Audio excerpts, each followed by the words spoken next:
오늘 말씀의 제목은 나쁜 프레임과 인간 존중의 자세라고 하는 것으로 여러분에게 전하고 싶습니다. 오늘 사실은 바울과 실라가 빌립보에서 감옥에 갇히는 이 억울한 상황에 대하여 우리가 이야기하고 또 감옥에서 기도해서 하나님의 도우심으로 나오는 이런 은혜의 상황과 또 빌립보 감옥 안에 간수들이 구원을 받고 그의 온 가족들이 구원받는 이런 상황들을 집중적으로 얘기를 그동안 많이들 하는 설교 들었을 거예요. 저도 그렇게 설교했고, 근데 오늘은 약간의 관점을 좀 바꿨으면 좋겠다 싶어가지고 오늘은 나쁜 프레임 그리고 인간 존중의 자세라고 하는 제목으로 설교를 하려고 합니다. 먼저 가기 전에 이 빌립보가 어디 있는지를 좀 알아야죠. 빌립보가 어디 있는지 보이세요? 자, 예, 작아서 잘 안 보이시죠? 여기 있습니다. 여기 있고, 저기가 마게도나로 들어가는 첫 성이라고 불려지는 빌립보입니다. 그리고 지금 오늘 일어나는 모든 일들은 저 빌립보에서 일어나는 일들이고요. 지난주에도 말씀드렸듯이 빌립보라고 하는 이름은 알렉산더 대왕의 아버지 빌립 대왕의 이름을 따서 빌립 대왕이 정복한 지역이다 뭐 이래가지고 빌립보라고 하는 명칭을 줬는데요. 그래서 빌립 대왕의 이름을 땄기 때문에 퇴역한 군인들 이런 사람들을 여기다 많이 뒀어요. 그 로마 군인들도 여기에 많이 퇴역한 사람들이 많이 거주하는 지역이기 때문에 여기는 어떤 면에서는 우리나라식으로 말하면 재향 군인들, 그렇죠? 재향 군인들 뭐 중대장, 뭐 소령 대령, 뭐 또는 별을 단 사람 이런 종류의 사람들이 꽤 거하는 지역이죠. 그러니까 로마에 대한 충성심과 뭐 이런 것도 굉장히 이렇게 많이 형성되어져 있는 그런 로마로서는 굉장히 뭐 의미가 있는 그런 도시예요. 그런 지역에서 이제 바울이 복음을 전하는 가운데서 일이 벌어지는 내용입니다. 오늘 16절 첫 말씀을 보면 바울이 기도하는 곳을 가다가 점치는 귀신 들린 여종을 만나는 일로 이 사건을 시작합니다. 우리가 이 16장의 처음에도 바울이 빌립보로 건너와서 회당을 찾았지만 회당이 없어가지고 어디 갔다 그랬습니까? 빨래터가 있는 곳을 찾아갔다 그랬죠. 이 빨래터는 왜냐하면 여인들이 모여서 기도하는 곳으로 사용했기 때문에 그래서 빨래터를 찾아서 가서 거기서 루디아를 만나게 되었는데요. 그러다 보니까 바울은 이 빨래터에 가야 그리고 거기가 기도처고 또 기도처에 가야 유대인들을 만날 수 있는 거예요. 또 유대인을 만날 뿐만 아니라 유대교에 관심 있는 사람들을 만나는 거예요. 그래서 그 사람들하고 이런 접촉점을 가지고 이야기를 해서 복음을 그들에게 전하고 더 많은 사람들에게 복음을 전할 기회를 얻고자 바울은 틈나는 대로 이렇게 기도하는 곳을 찾아다녔습니다. 그러던 중에 귀신 들린 여종 하나가 이들을 만나서 따라다니면서 소리 질러서 뭐라고 얘기하는데 그 얘기가 뭐냐면 17절에 보니까 이 사람들은 지극히 높은 하나님의 종으로서 구원의 길을 너희에게 전하는 자라 이렇게 말하죠. 이 귀신이 제대로 잘 본 거죠. 뭐 요즘식으로 말하면 영험한 귀신이었는지도 모르죠. 어쨌든 바울이라고 하는 사람이 거룩한 하나님의 종이었다는 것과 높으신 하나님의 종이었다는 사실과 또 구원의 길을 전한다는 사실을 이 귀신이 알고 그렇게 소리 지르며 따라다녔습니다. 그런데 이게 뭐 왜 문제가 되느냐? 우리가 생각해 볼 수 있죠. 뭐 틀린 말이 아니잖아요. 맞는 말을 얘기해. 귀신 들렸지만 막 비난하거나 욕하거나 조롱하는 말이 아니라 이 사람들은 거룩한 하나님의 종이고 그래서 구원의 길을 너에게 알리는 자라라고 했는데 문제는 18절에 보니까 이같이 여러 날을 하는지라 바울이 심히 괴로워하여 매일같이 쫓아다니면서 가라고 아마 만류하고 쫓아냈을 텐데 계속 아마 거리를 두고 쫓아오면서 그랬을 거예요. 그러면 어떻습니까? 굉장히 이게 인내하는 사람도 한계가 있는 법입니다. 좋은 말도 한두 번이라는 우리 옛말이 있죠. 그러니까 좋은 말도 한두 번 이렇게 해줘야 칭찬으로 듣지, 매일같이 얘기하고 매번 그렇게 똑같은 걸 얘기하면 나중에 가면 이게 칭찬이 아니라 조롱거리와 비난이 될 수도 있어요. 그런데 이 귀신 들린 여인이 그렇게 쫓아다니면서 매일같이 이렇게 얘기하니까 바울이 괴로웠습니다. 그래서 이걸 보면서 귀신은 진실을 가지고도 사람을 괴롭히는구나. 그런 생각이 들었어요. 참된 그 사실을 가지고도 사람을 이렇게 괴롭히고 또 무슨 일을 벌이냐면 결국 이 일로 인해서 바울이 매를 맞고 감옥에 갇히는 분쟁이 일어나게 되죠. 그러니까 이거예요. 귀신은 좋은 것, 진실한 사실을 가지고도 얼마든지 분쟁거리로 만들어가지고 결국에는 상대방에게 크다란 피해를 주는 그런 역할을 한다는 사실을 이 과정을 통해서 보게 됩니다. 우리도 우리 주변에 보면 어떤 사람들이 그런 사람들이 있어요. 거짓말은 아닌데 진실을 가지고 막 사람을 비난하고, 그러니까 진실을 가지고 사람을 비난한다는 말이 좀 이해가 잘 안 되지만, 근데 그 진실을 가지고 사람을 계속해서 힘들게 만들고 비난하는 이런 일들이 생깁니다. 그리고 그 일로 인해서 곧 다른 어떤 문제를 발생시켜서 정말 사람을 고통의 나락으로 떨어뜨리는 그런 일도 벌이는 사람들이 있어요. 그렇기 때문에 오늘 우리가 볼 것은 뭐냐면 이 일들이 결국 어떤 식으로 발전해서 어떤 결과를 가져오는지를 우리가 한번 살펴봤으면 좋겠어요. 바울이 이렇게 이 사람들은 지극히 높은 하나님의 종으로서 구원의 길을 너에게 전하는 자라 라고 외치면서 여러 날을 쫓아다니며 괴롭게 하는 이 귀신 들린 여인을 더 이상 쫓아다니지 못하게 하겠다라고 하는 생각으로 이 귀신을 쫓아내 주죠.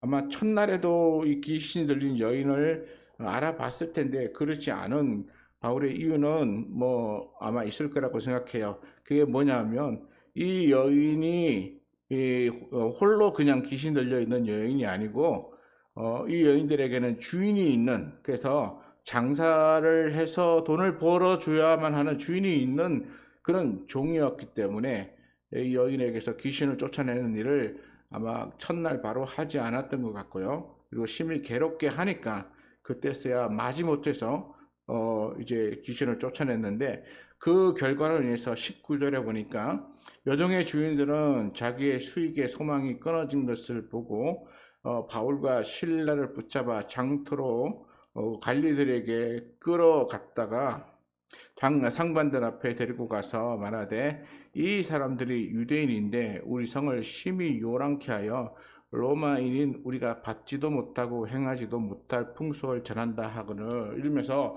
가서 고발을 해버리죠. 예, 고발을 해버립니다. 이걸 고소라고 하나요? 고소와 고발은 약간 다른데 아마 고소죠. 고소는 자기 사건에 대해서 고발하는 가서 조사해 달라고 경찰이나 또는 검찰에 가서 어, 그 뭘까 검사를 신청하는 거고, 고발은 자기 사건이 아니지만 다른 사람의 일을 가져다가 그렇게 신청해서 수사를 하게 하는 것일 것입니다.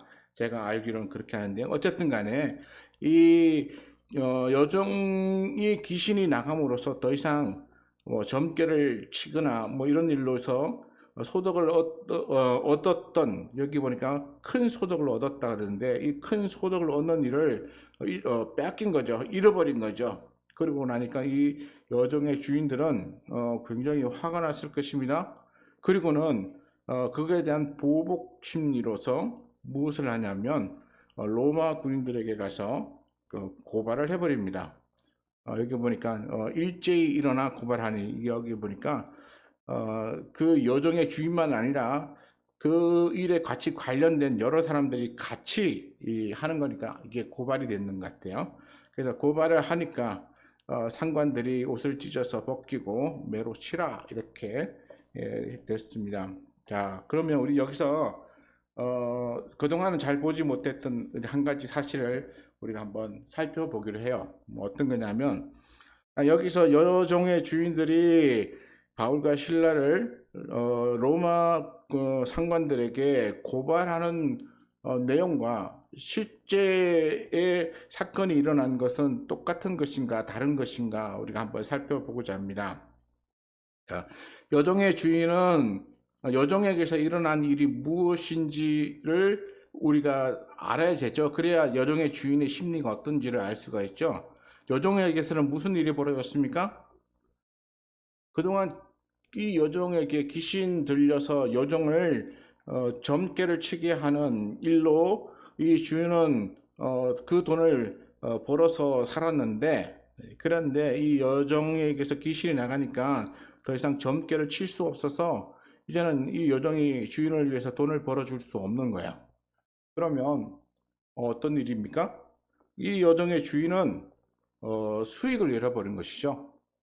수익을 잃어버렸습니다. 그러면 자기가 장사해서 벌어들이는 수익 문제를 가지고 이 사람이 내 여종에게서 귀신을 쫓아내어서 내가 더 이상 내 여종을 통해서 돈을 벌 수 없습니다. 그러니까 나의 소원에 대해서 이 사람을 처벌해 주시오라고 아주 고발하는 게 그게 합당한 거잖아요. 고발 내용이. 근데 실제로 이 여종의 주인이 이 로마 군인들에게로 끌고 가서 고발하는 내용은 어떤 것입니까? 그 데리고 가서 20절에 보니까 이렇게 말해요. 이 사람들이 유대인인데, 여기에 앞에다 유대인인데 라고 하는 명시를 하나 딱 붙입니다. 그리고 나서 우리 성을 심히 요란케 하고 있다. 근데 바울과 실라가 성을 요란케 했나요? 아니죠. 이 여종이 쫓아다니면서 막 소리 지르니까 그게 너무 번거롭고 힘들었고 사실은 귀신 들린 여인을 불쌍하게 여겼던 아마 바울의 마음도 있었을 텐데 그래서 이 귀신 들린 여인에게서 귀신을 쫓아내어 줬죠. 오히려 이 여종이 건강하게 된 거예요.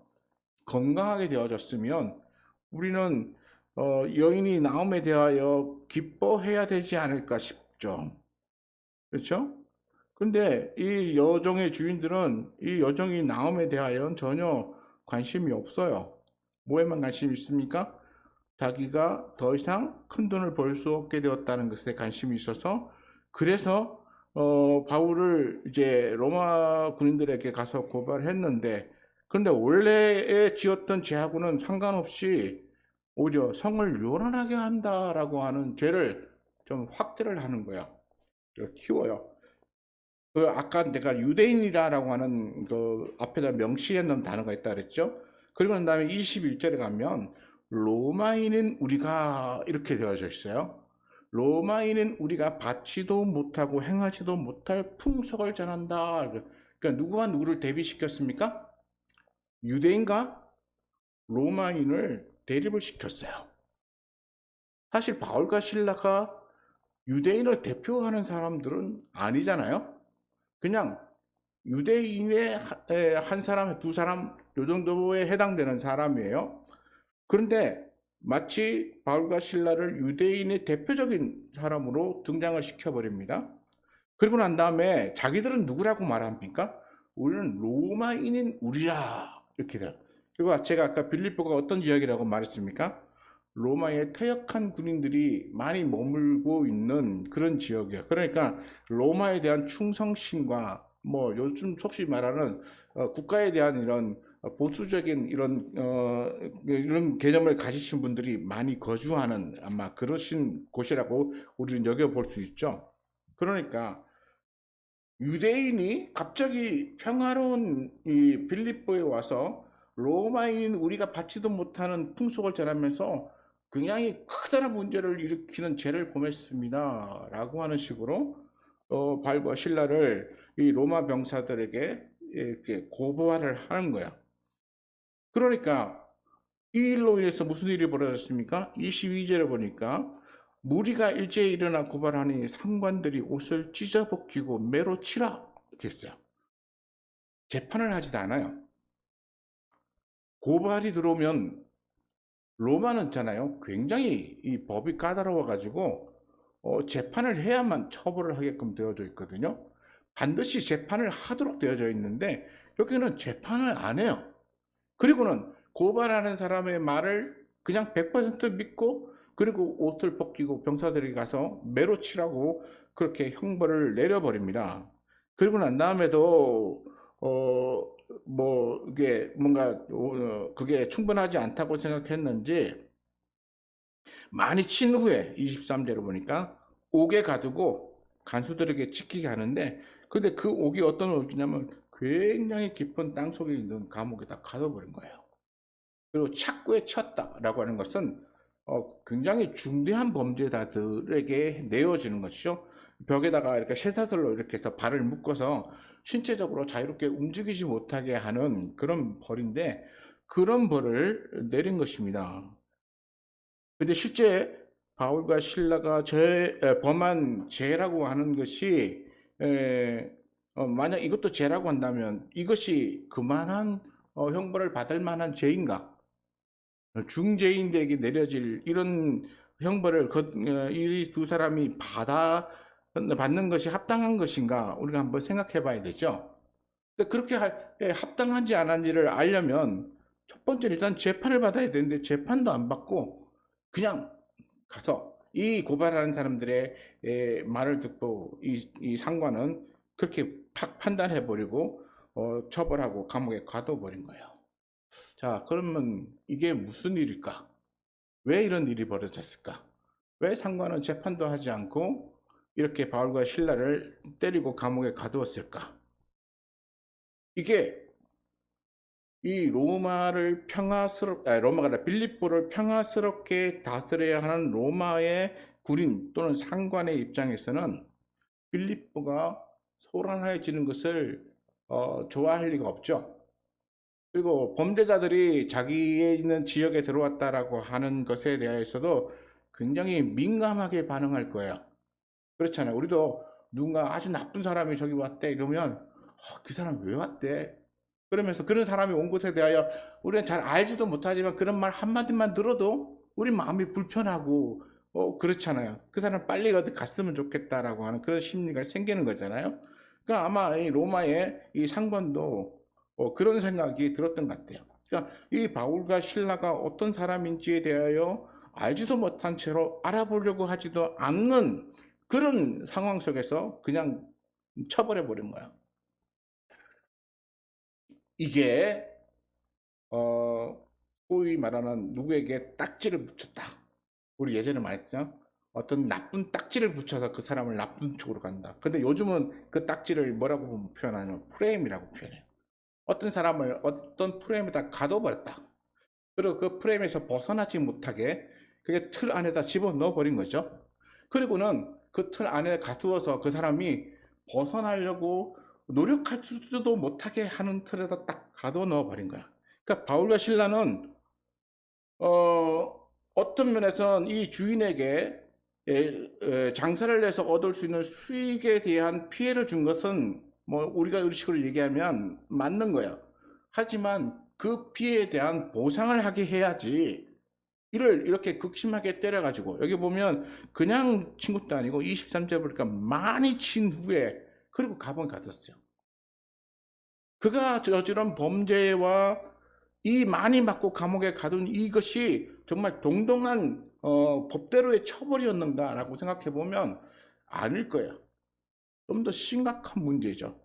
나중에 바울이 뭐라고 말합니까? 37절에 가면 로마 사람인 우리를 죄도 정하지 아니하고 공중 앞에서 때리고 옥에 가두었다가 이제 가만히 내보내는 건 이건 합당치 않다. 그러니까 그렇게 한 사람이 직접 와서 우리를 데리고 나갔고 이게 뭡니까? 사과하라는 거죠. 자신의 죄와 잘못에 대해서 인정하라는 거야.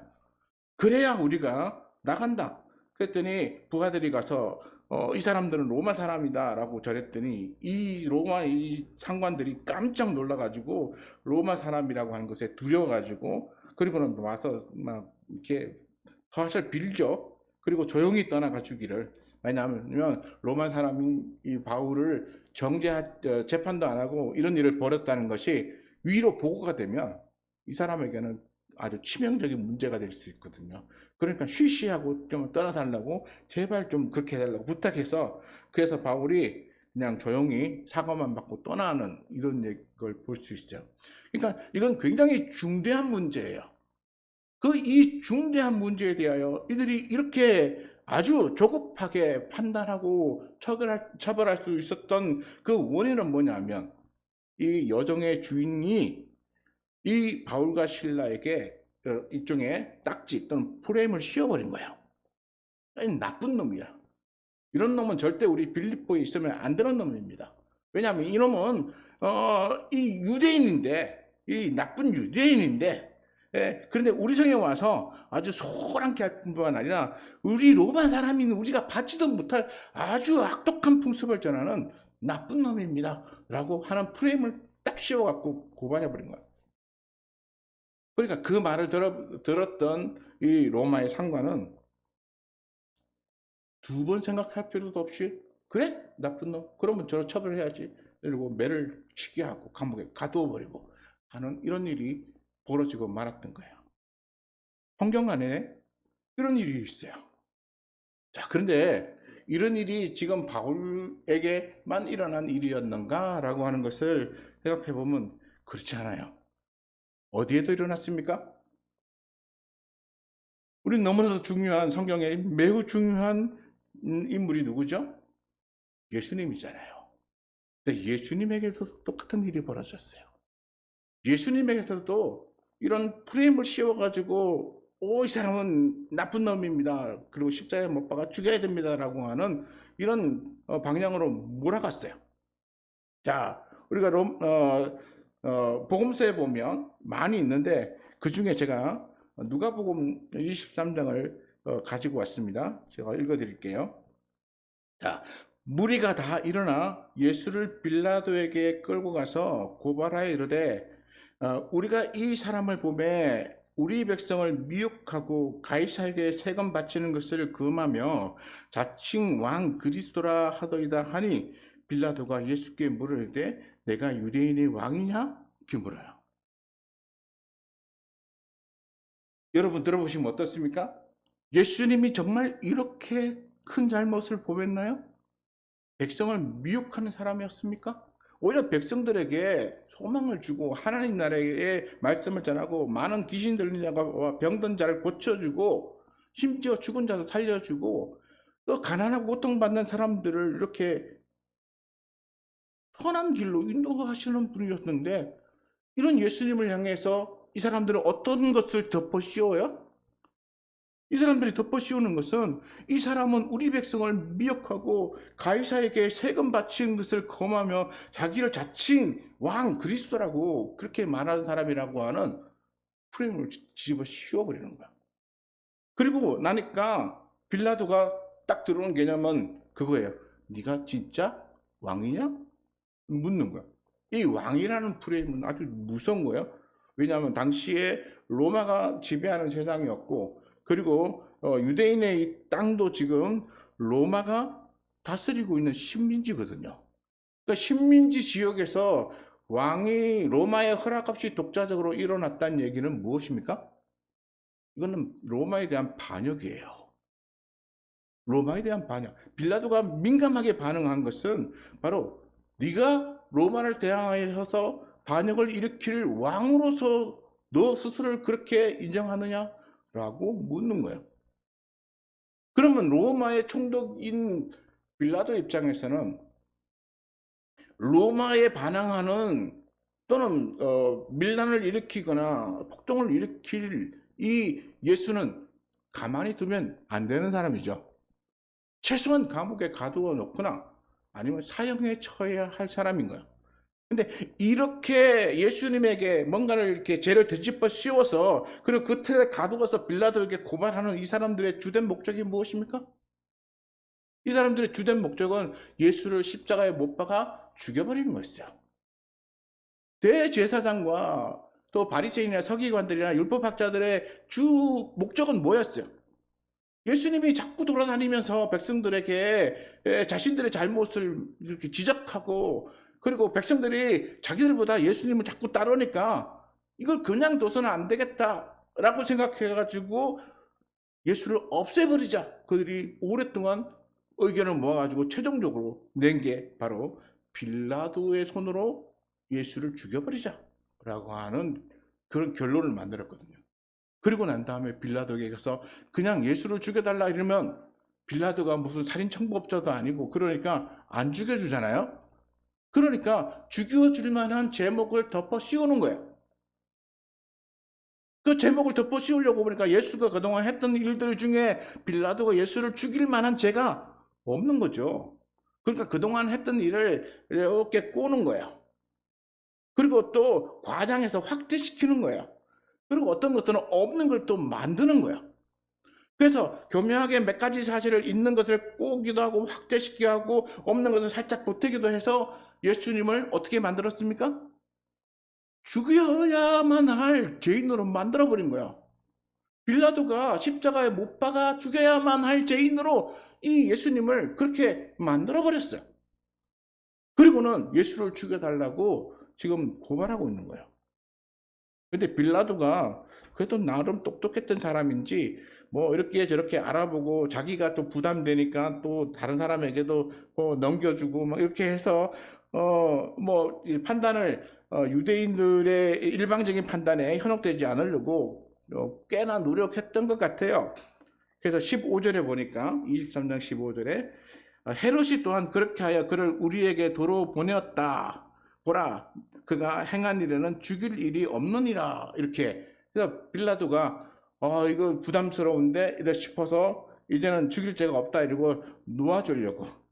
그래서 내가 16절에 보니까 그러므로 때려서 놓겠노라. 사실 때려야 할 죄도 없는데도 불구하고 그래도 제사장들의 그 요청이니까 내가 이 정도의 형벌을 해서 내가 보내면 너희도 억울하지 않지 뭐 이런 심정으로 때려서 놓겠노라 라고 그렇게 말했죠. 그랬더니 18절에 17절은 구절이 없어져서 없습니다. 18절에 무리가 일제히 소리질러 이르되 이 사람을 없이 하고 바라바를 우리에게 놓아주소서 하고 외치기 시작했어요. 그 외침이 다른 복음서에 보면 그 무리 중에 일부가 선동해서, 그래서 군중들이 그 선동하는 말에 같이 소리 질러서 예수를 없애라, 그리고 바라바를 놓아달라 이러고 외치기 시작했다는 거야. 그래서 이 군중들은 자기들이 무엇을 하는지도 모른 채로 소리 지른 거예요. 그리고 그 소리가 어마어마한 힘이 되어가지고 결국 누구를 압도했습니까? 빌라도를 압도했어요. 때려서 놓겠다라고 했던 이 빌라도의 이 판결을 뒤집어가지고 결국은 예수님을 십자가에 못 박아 죽게끔 만드는 결과를 만들어냈어요. 이 나쁜 프레임이라고 보는 것은 있잖아요. 이런 아주 안 좋은 결과를 만들어 오는 거야. 바울도 죄를 지었지도 않았는데도 불구하고 자기가 손해봤다고 거짓 끝을 씌워가지고 바울을 이렇게 심하게 때려서 감옥에 가뒀는데, 유대인들은 예수님을 그만한 죄가 없는데도 불구하고 십자가에 못 박아 죽게 만들고, 그나마 자기들 뜻대로 잘 안 되니까 군중들을 동원해가지고, 아무것도 모르는 군중들을 동원해가지고 그들 선동해서 아무것도 모르는 사람들이 막 그냥 소리 질러서 결국 예수님을 십자가에 못 박아 죽게 만들었죠. 이게 굉장히 나쁜 거예요. 그런데 그런 일들이 예수님 시대에, 그것도 심지어 예수님을 상대로 벌어졌고, 그리고 바울을 상대로 이렇게 벌어졌다는 거예요. 놀라운 거예요, 이거는. 자, 근데 이러한 일 가운데 우리가 한 가지 더 살펴볼 게 있는데요. 바울은 이렇게 해서 감옥에 갇혔습니다. 그리고 한밤중에 그래도 하나님께 기도하겠다고 둘이 깨어서 하나님 앞에 찬송하며 기도하고 있었어요. 그런데 갑자기 지진이 나서 옥토가 움직이고 그리고 착고도 다 풀렸어요. 그리고는 자다가 깨어난 간수가 문 열려진 거 보고 죄인들이 다 도망갔구나 이러고는 자기가 이 잠잔 것에 대한 죄책감과 또 이제 상관들에게서 추궁받을 것이 너무 부담되어서 결국에는 내가 죽을 수밖에 없으니까 차라리 자결 하겠다 이러고 칼을 뻗어서 자기가 자살하려고 그렇게 하죠. 그런데 그것을 본 바울이 28절에 바울이 크게 소리질러 이르되 내 몸을 상하지 말라 우리가 다 여기 있다 라고 하면서 바울은 간수가 스스로의 생명을 끊으려고 하는 그것에 대하여 만류하고 있어요. 이 만류는 뭡니까? 바울은 이 간수의 생명을 귀중하게 여겼던 거예요. 이 간수라고 하는 것이 그 당시 높은 직책에 있는 사람은 아니잖아요. 그리고 자기를 때려서 감옥에 가뒀으면 어떤 면에서는 굉장히 미워할 수 있는 대상인데 바울은 그 미워할 수 있는 대상에 대하여서도 굉장히 긍휼하고 그 사람의 생명을 존중하고 그 사람의 인격을 존중해 주는 우리 여기 있으니까 너 죽지 마. 죽으면 안 돼. 이러면서 걷고 말리면서 이 사람의 생명을 살려내고 있어요. 그랬더니 이 간수가 깜짝 놀라가지고 횃불을 달라 그래가지고 쫓아 들어가 보니까 진짜 거기 그냥 있는 거야. 착구가 다 풀려졌는데 자유롭게 얼마든지 도망갈 수도 있는데 간수가 있어도 막 무리들이 뛰어나가면서 간수를 밀치거나 지어밟고 도망갈 수도 있는데 그렇게 하지 않고 그냥 이 간수를 불러들여서 우리 여기 있으니까 너 죽으면 안 돼. 넌 너의 생명이 얼마나 소중한데 죽어. 이러면서 말리고 있는 거야. 바울은 이 간수의 생명 그리고 간수가 가지고 있는 그 인격 이런 것들에 대한 존중의 마음을 가지고 있어요. 그리고는 이 간수가 깜짝 놀라서 이 사람들은 보통 사람이 아닌 것 같아 이러고 넙적 엎드리죠. 그러면서 선생들아 우리가 어떻게 하여 야 구원을 받을 수 있느냐 이렇게 하면서 오히려 구원받는 것에 대하여 이 간수들이 이 죄수인 이 바울에게 오히려 구하죠. 그러니까 이게 존중해 주는 사람과 존중을 받는 사람의 입장이 간수에서부터 이게 뒤집어진 거예요. 갑자기 죄수에서 선생이 되어버린 거죠. 죄수를 다스리던 사람이 이게 오히려 선생에게 가르침을 받는 사람의 위치로 바뀌어버린 거예요. 이게 놀라운 힘이에요. 이렇게 위치를 바꾼다는 건. 근데 이런 일이 벌어진 거예요. 어떤 것 때문에요? 간수를 위하여 그의 생명을 보존시키고 그의 인격을 존중해줬던 이 바울의 이 태도 하나로 이게 바뀌어버린 거야. 그리고는 간수가 물으니까 바울은 이렇게 말하죠. 주 예수를 믿으라. 그러면 너와 내 집이 구원을 받으리라 했더니 이 사람이 자기 집에 있는 사람들을 다 불러 모아가지고 그리고 자기 집에서 이제 씻기고 그러고 난 다음에 온 가족이 다 세례를 받아요. 그 34절에 보니까 그들을 데리고 집에 올라가서 음식을 차려주고 온 집안에 그와 온 집안이 하나님을 믿음으로 크게 기뻐하는 놀라운 일들이 벌어졌어요. 이렇게 간수들이 변화될 수 있는 놀라운 일은 무엇 때문에 벌어졌습니까? 바울이 무슨 대단한 능력을 행했어요? 그가 무슨 신적인 능력을 보여줬어요? 아니요. 바울은 간수에 대한 이 관심, 그리고 간수의 생명에 대한 존중, 그리고 그를 인격적으로 그를 대우한 것, 이 하나가 간수를 변화시키고 간수와 간수의 모든 가족들을 이렇게 예수 믿도록 이렇게 이끄는 아주 강력한 힘으로 작용했던 거야. 나쁜 프레임을 씌우면 어떤 한 사람이나 그 집단을 파괴시키지만 그러나 어떤 한 사람이나 또 어떤 대상을 인격적으로 존중해주고 그를 이렇게 받들어주면 그 사람뿐만 아니라 그 주변에 있는 수많은 사람들을 살려내고 그 많은 사람들을 오히려 더 나은 자리로 이끌어갈 수 있는 힘이 되는 거야. 근데 바울은 그런 일을 한 거야. 그러고 나니까 그 간수와 그의 집안 온 식구가 다 하나님을 믿고 세례받고 놀라운 이런 구원의 역사가 그 집에 나타난 것입니다. 이 간수는 나중에는 어떻게 했을까요? 아마 바울이 떠나고 난 다음에도 자기가 받은 은혜를 자기와 함께 일하는 사람들에게 더 나누어 줬을 거라고 생각해요. 자기가 받은 대우가 있기 때문에 자기도 받은 것에 대하여 사람들에게 나누어 주면서 아마 더 많은 사람들을 구원의 길로 인도했을 거라고 믿어요. 그런데 그렇지 못한 사람들은 어떻습니까?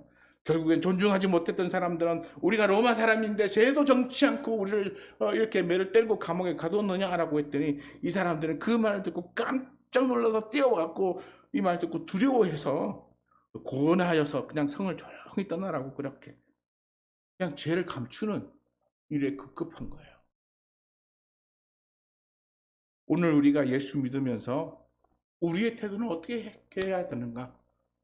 우리는 과연 우리의 감정과 내 손실 때문에 없는 일까지 부풀리고 이를 꼬아가지고 사람을 이렇게 나쁜 프레임을 씌워가지고 그 사람을 몰락으로 떨어뜨리는 일을 해야 할 것인가? 아니면 자기는 심지어 억울한 일을 당하고 피해를 보고 갇혔음에도 불구하고 다른 누군가 좀 자기에게 가해를 한 가해자를 향해서 이렇게 좋은 마음으로 인격적으로 대우해주고 그가 손해보지 않고 피해를 보지 않고 생명을 잃지 않도록 그렇게 만류하고 권유하고 붙들어서 세워주고 하는 일을 해야 하는가?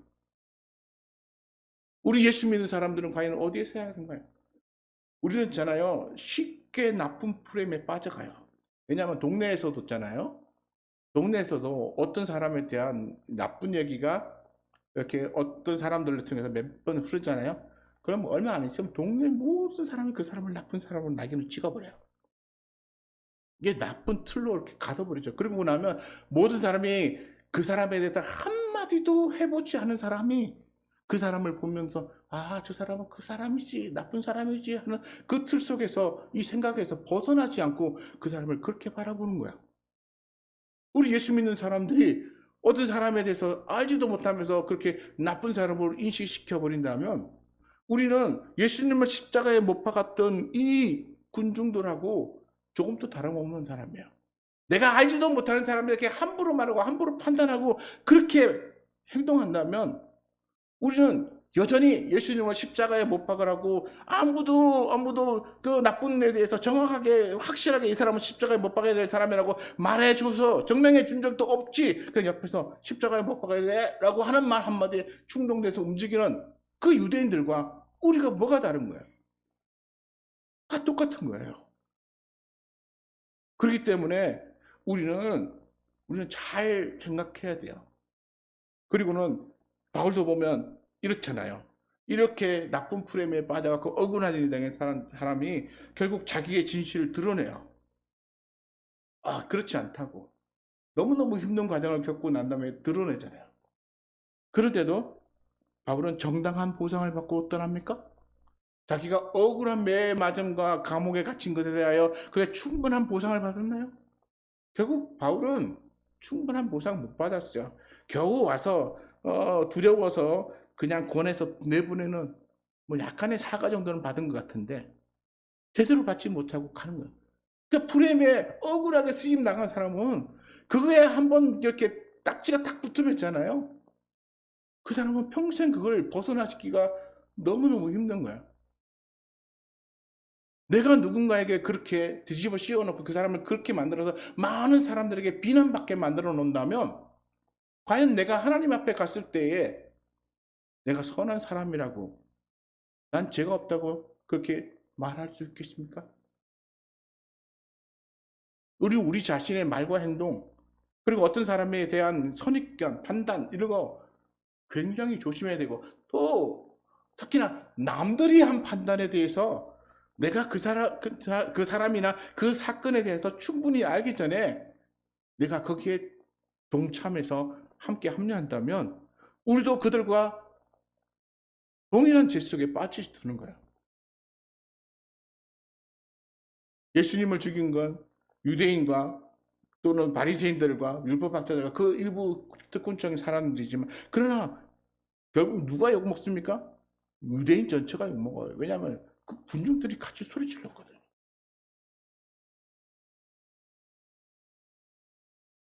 우리는 성경 속에서도 이런 억울한 일을 당하시는 예수님 그리고 이 억울한 일을 당한 바울 이런 사람들의 모습을 보면서 우리도 우리 현실 속에서 누군가 때문에 억울한 일을 당하고 있는 사람이 있을 수도 있고 심지어 그게 나일 수도 있고 그게 또 가해자가 나일 수도 있다는 사실을 우리가 생각해 본다면 우리는 이런 나쁜 프레임 우리는 가까이 하지도 말고 만들지도 말아야 되겠지만 당연히 가까이 하지도 말고 오히려 우리가 가져야 된다면 나쁜 사람조차도 그 사람의 인격을 이렇게 세워주고 그 사람을 바른 길로 이끌어주는 일에 우리 기독교인들은 힘써야 할 거예요. 예전에 제가 한때 우리 한국 뉴스에 떠들썩했던 마카파 있잖아요. 이 마카파 때문에 죽은 사람도 꽤 여럿이 있는데 그 마카파 사람들을 영혼을 구원하기 위하여 그때 뭐 사랑의 교회 어떤 장로님들과 이렇게 구성되어 있는 사람들이 계속해서 편지를 보내면서 그 사람들을 만났대요. 근데 그 중에 다는 아니지만 일부 사람이 마음을 열고 예수를 믿게 되었다고 얘기해요. 그런 나쁜 사람도 이렇게 인격적으로 대우하고 가서 만나주고 하면 마음이 열리는 거예요. 그런데 우리가 딱 틀을 씌워놓고 나쁘다 그러고 이렇게 가까이 하지 않고 비난하면 그 사람은 영원히 변할 수 없는 거예요. 우리 영원히 변할 수도 없는, 회개 스스로 구원을 받을 수도 없는 우리 같은 죄인을 위하여 십자가를 지신 예수님이 우리에게 끊임없이 오셔서 우리를 사랑하신다고 우리에게 복음을 그렇게 전해주시면 우리를 구원하셨잖아요. 그런데 우리는 남에게 딱지를 붙이고 프레임을 씌우고 나쁜 인간이라고 그렇게 찍어놓고는, 그리고는 과연 내가 예수 믿는 사람이라고, 예수님 닮는 사람이라고 말할 수 있겠습니까? 그러므로 오늘 정말 오늘 이 본문을 가지고 또 다른 부분으로만 얘기했지만 저는 이번에 이런 것에 대해서 우리가 한번 심각하게 한번 생각해 봐야겠다라는 생각에 또 하나님이 이렇게 말씀을 이렇게 보여주시더라고요. 우리가 기독교인, 그리스도인으로서 예수님 따라가는 정말 제자로서 우리의 신앙과 삶이 정말 하나님 앞에 옳은 것인가? 다시 한번 깊이 생각하고 믿음의 길을 선택하시고 바른 길을 가셔서 하나님 앞에 정말 착하고 충성된, 그리고 하나님이 기쁨으로 받으실 수 있는 그런 믿음의 사람들 되시기를 축원드립니다. 기도하겠습니다.